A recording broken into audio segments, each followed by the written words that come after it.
I don't know about you, but I love finding out certain things about the British monarchy that kind of make them far more relatable. You know, when you think about what was in the Queen's handbag, that sort of thing, like what did she carry around, particularly inside Buckingham Palace in that handbag? Then we found out, didn't we? Some barley sweets and her lipstick. We saw her putting on a lipstick. I thought that was wonderful at the very final Platinum Jubilee celebrations.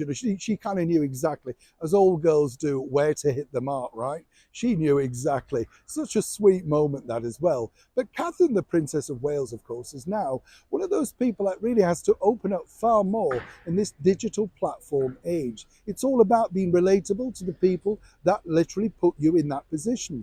They know that. So it's heartwarming to realise that Catherine, in fact, at times does let slip some of her favourite things. Who would have thought that she truly loved this particular iconic band?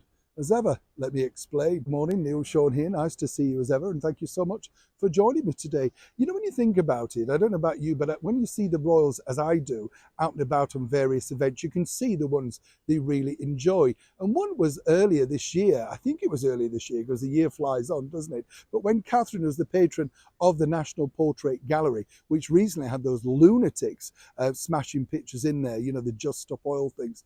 Oh, it does anger me, things like that. You kind of think, where is your sensibilities on that? It's going to get you nowhere other than a prison sentence. I know what I'd be doing if I was in charge of that.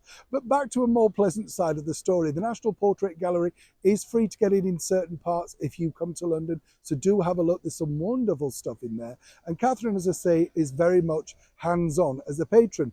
But earlier this year, she went along to the exhibition of Sir Paul McCartney, no less. All of these pictures that he'd had stashed away for years. It's a brilliant exhibition, I have to say. If you're a Beatles fan, you really don't want to miss it, because it gives you an insight into the phenomena of the Beatles in that particular period, the height of their fame. Absolutely. But now I've found out this, because as you know, the Beatles recently popped back with a brand new track, all thanks to AI. They decided to take a track that John Lennon and they had recorded way back many years ago. And they started it in the 90s when George Harrison was still with us. Loved him. What a guitar, what a nice man George Harrison was. Lucky enough to meet him very briefly once. But the technology was quite limited then. But thankfully now they found a new way of dealing with the technology, and they moved forward and created and finished the brand new Beatles song, which has gone all the way to the top of the digital charts, opening the band up to a brand new, collection of young people. Not a bad thing, is it? What's interesting, though, is that Catherine, the Princess of Wales, is secretly a huge Beatles fan. That's all thanks to her mother, Carol, and her father, Michael.